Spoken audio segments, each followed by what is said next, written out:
இந்தியாவை அமெரிக்காவிற்கு அடிமைப்படுத்துகின்ற காம்பட்டு திட்டத்தை எதிர்த்து, ஏகாதிபத்தியத்தை எதிர்த்து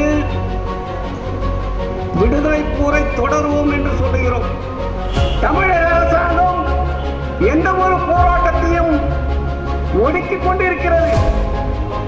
பேச்சு சுதந்திரம் இல்லை, எழுத்து சுதந்திரம் இல்லை, முகநூல் எழுதுபவர்களை மிரட்டுகிறது, போராட்டம் நடத்தினால் நள்ளிரவில் கைது செய்கிறது. ஏன் இந்த கூட்டத்துக்கு அனுமதி மறுத்தீங்க? எங்களுடைய பேரணி மூலமாக தமிழகத்தில் எங்கே எப்பொழுது எத்தனை கலவரங்கள் நடந்திருக்கிறது? நேற்று அவருடைய சுதந்திர தின உரையை நீங்கள் படித்தீர்களானால் இந்த காம்பட்டு திட்டத்தை செயல்படுத்துகின்ற அத்தனை அம்சங்களும் அந்த உரையில் இருக்கிறது. எண்ணற்ற தோழர்கள், எண்ணற்ற விடுதலை வீரர்கள், எண்ணற்ற போராளிகள் இந்த நாட்டுடைய விடுதலைக்காக போராடினார்கள், ரத்தம் சிந்தினார்கள். என்று தனியும் எங்கள் சுதந்திர தாகம், என்று மடியும் இந்த அடிமையின் மோகம் என்று பாடினான் பாரதி. இந்த நாடு அமெரிக்காவுடைய அடிமை நாடாக மாறுவதை எதிர்த்து பகத்சிங் வழியிலும் வஉசி வழியிலும் மீண்டும் சுதந்திர போரை தொடருவோம். அது எந்த அடக்குமுறை வந்தாலும் மக்கள் ஜனநாயக இளைஞர் கழகம் எதிர்த்து நிற்கும், மக்களை அணிதிரட்டும்.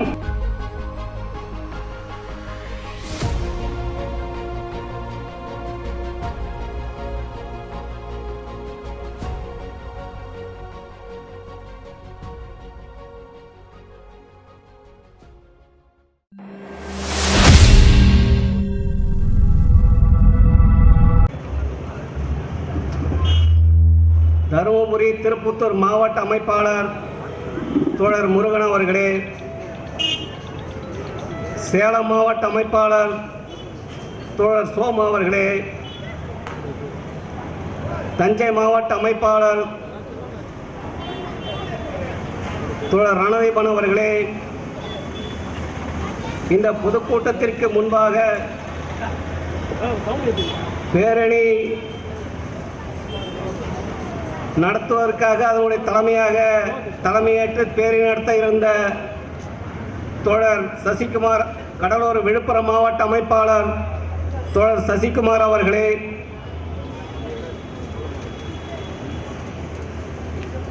செந்தளம் வலையொலி நெறியாளர் தோழர் சிவசக்தி அவர்களே, இறுதியாக நன்றி உரையாற்ற இருக்கின்ற தஞ்சை அரியலூர் மாவட்ட அமைப்பாளர் தோழர் மணிவேல் அவர்களே, இந்த கூட்டத்திலே திரளாக பார்த்து கொண்டிருக்கின்ற விழுப்புரம் நகர்வார் வணிக பெருங்குடி மக்களே, தொழிலாளர்களே, மக்கள் ஜனநாயக இளைஞர் கழக தோழர்களே, மக்கள் கலைமன்ற தோழர்களே, உங்கள் அனைவருக்கும் மக்கள் ஜனநாயக இளைஞர் கழகத்தின் புரட்சிகர வணக்கத்தினை தெரிவித்துக் கொள்கிறேன்.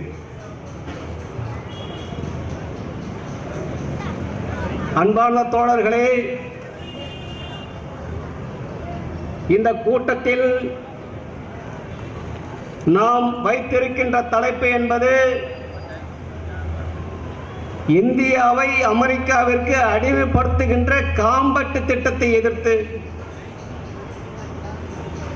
ஏகாதிபத்தியத்தை எதிர்த்து விடுதலை போரை தொடருவோம் என்று சொல்லுகிறோம். நேற்றைய தினம் இந்த நாடு விடுதலை பெற்று விட்டது, சுதந்திரம் அடைந்து விட்டோம்.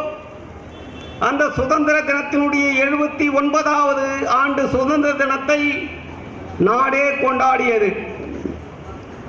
ஆனால் இங்கே ஒரு இயக்கம் தொடருவோம் சுதந்திர போரை என்று சொல்லுகிறது. நாங்கள் அந்த சுதந்திரத்தையோ சுதந்திரத்துக்காக போராடிய தியாகிகளையோ மறுக்கவில்லை. அந்த சுதந்திரம் உண்மையான சுதந்திரம் அல்ல, போலியான சுதந்திரம். 47ஆம் ஆண்டு நம்ம நாட்டிற்கு கிடைத்தது போலியான சுதந்திரம், மறைகுறை சுதந்திரம். இந்த நாட்டுடைய விவசாயிகளுக்கும் தொழிலாளர்களுக்கும் ஒடுக்கப்பட்ட மக்களுக்குமான சுதந்திரம் அல்ல அது சுதந்திரமாக இருந்திருந்தால் இன்றைய தினம் மக்கள் ஜனநாயக இளைஞர் கழகம் ஏற்பாடு செய்திருந்த அந்த பேரணிக்கு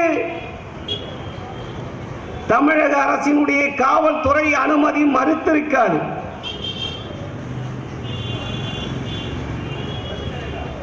இதே விழுப்புரத்திலே 2 நாட்கள் முன்பாக ஒரு கட்சி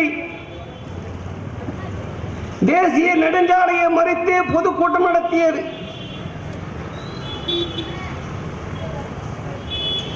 அதற்கெல்லாம் அனுமதி உண்டு.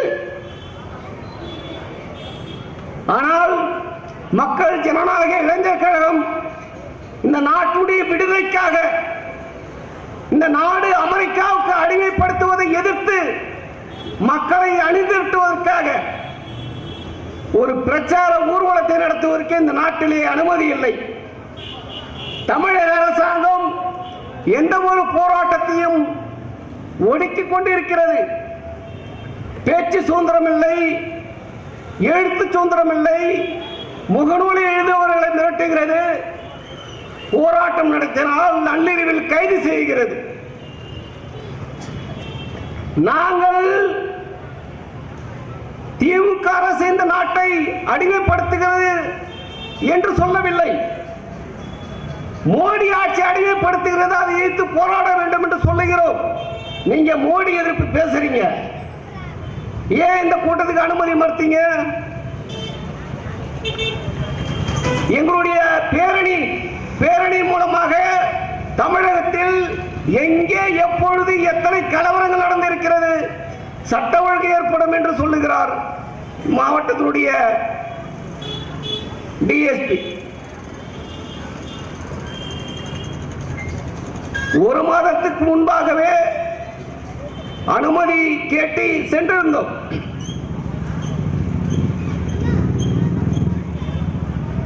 அதன் பிறகு ஒரு பதிலும் இல்லை. அந்த நகராட்சி திடல் விழுப்புரம் பேருந்து நிலையத்தில் அருகாமையில் இருக்கிற நகராட்சி திடலில் பொதுக்கூட்டம் நடத்துவதற்கு அனுமதி கேட்டிருந்தோம். ஒப்பந்தம் கோருகிறது. ஆனால் உண்மை என்ன? இந்தியாவுடைய வர்த்தகத்தை 2030ஆம் ஆண்டுக்குள் $500 பில்லியன் உயர்த்துவது, அதுதான் மிஷன் 500 என்பது சொல்றாங்க. ஆனா இந்தியா ரஷ்யாவோடு எண்ணெய் வர்த்தகம் செய்வதற்கு அமெரிக்கா தடை விதிக்கிறது.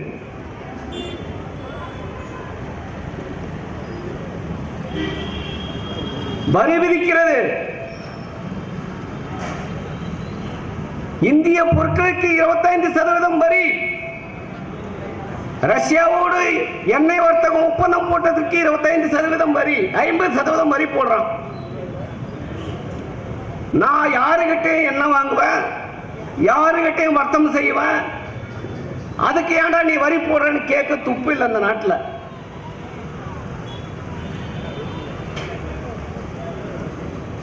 இன்னைக்கு நேற்றைய தினம் ட்ரம்ப் சொல்றாரு, நான் 50% வரி விதிச்ச பிறகு இந்தியா ரஷ்யா கிட்ட எண்ணெய் வாங்குவதை நிறுத்தி விட்டது. அப்படி எண்ணெய் வாங்குவதை நிறுத்தின பிறகுதான் ரஷ்யா பேச்சுவார்த்தைக்கு வந்தது. நேற்றைய தினம் ரஷ்யாவும் அமெரிக்காவும் பேச்சுவார்த்தை நடத்தியது.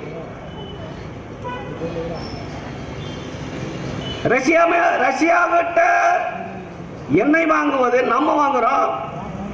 அவனுக்கும் ரஷ்யாவுக்கும் பிரச்சனை, ரஷ்யா கிட்ட பேசிட்டோம், அல்ல ரஷ்யா மீது தடை விதிக்கிட்டோம், அல்லது ரஷ்யா மீது போர் தொடுக்கிட்டோம், அது ஓம் பிரச்சனை. ஏன் இந்த நாட்டில் வந்து ரஷ்யாவோட வர்த்தகம் செய்ய, என்ன வர்த்தகம் செய்யக்கூடாது சொல்லணும்? அதையே மோடி கேட்கணும். அப்ப மோடி யாரு? இந்திய நாட்டு பிரதமரா இல்ல அமெரிக்காவுடைய அடிவரடியாக நாங்க கேட்கிறோம்.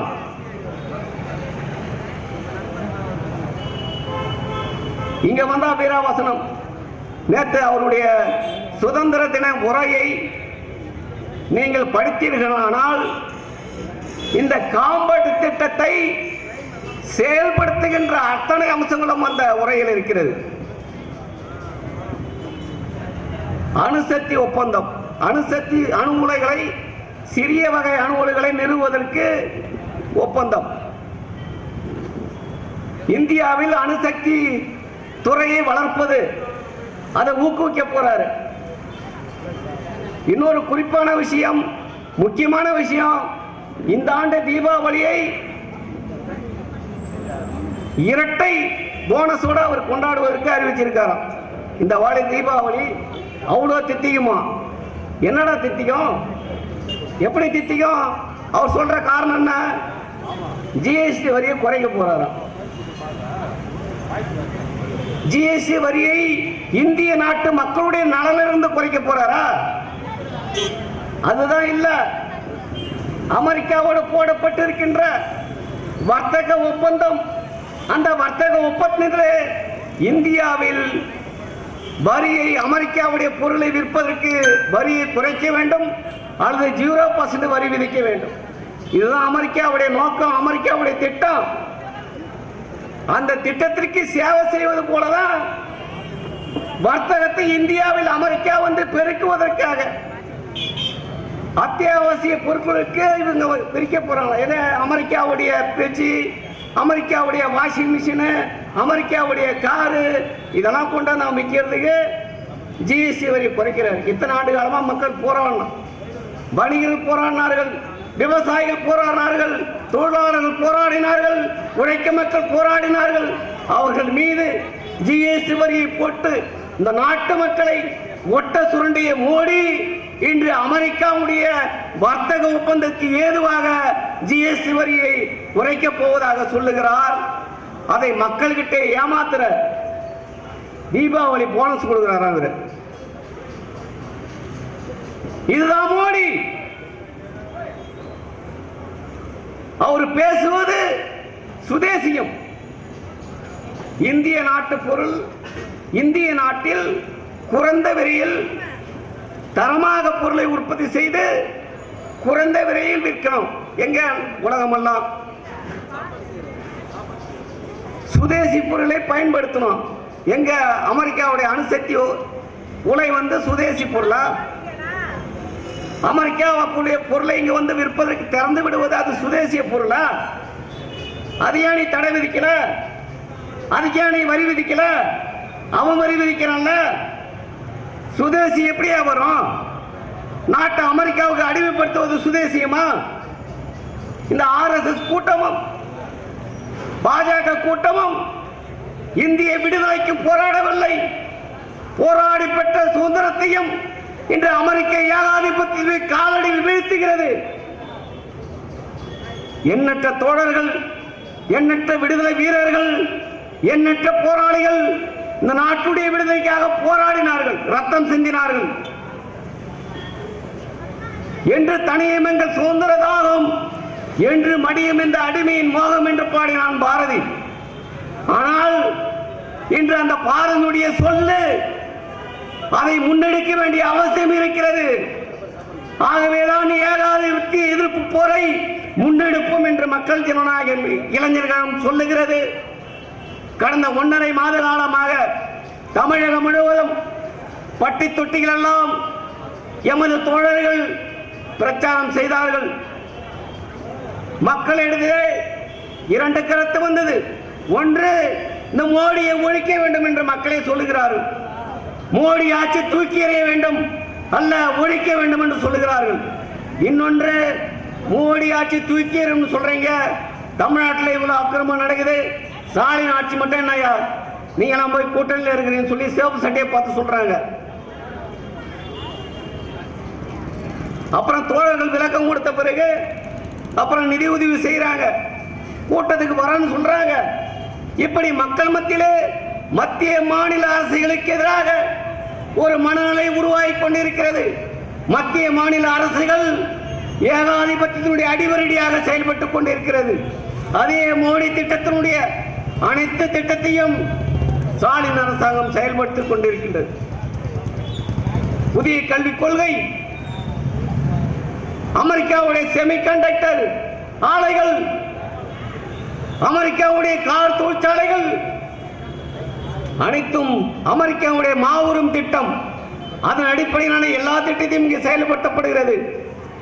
மோடி பாசிச ஆட்சி நடத்துவதற்கு காரணம் ஏகாதிபத்தியத்தினுடைய எடிபடியாக ஏகபோக மூலதனத்திற்கு சேவை செய்வதற்காக பாசிசத்தை இந்தியாவை மதவாத பாசிசமாக ஆட்சி செய்து கொண்டிருக்கின்றது.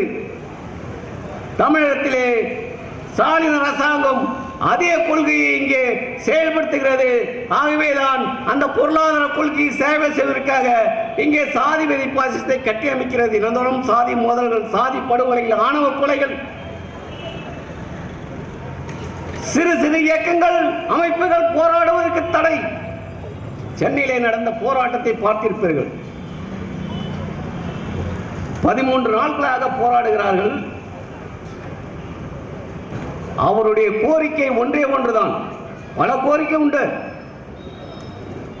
எங்களை நாங்கள் வேலை செய்த அதே தரத்தில் வைத்து வேலை வாங்குங்க, சம்பள உயர்வெல்லாம் பின்னாடி பேசிக்கிறோம். இன்னைக்கு ராம்கி என்ற நிறுவனத்திற்கு, கார்ப்பரேட் நிறுவனத்திற்கு சென்னை மாநகரத்தை கூட்டுவது பெருக்கின்ற வேலைக்கு கார்ப்பரேட் எதுக்கு வந்தான்? கூட்டுறது பெருக்கிறதுல கார்ப்பரேட். இது கார்ப்பரேட் ஆட்சியா? யார் ஆட்சி இது?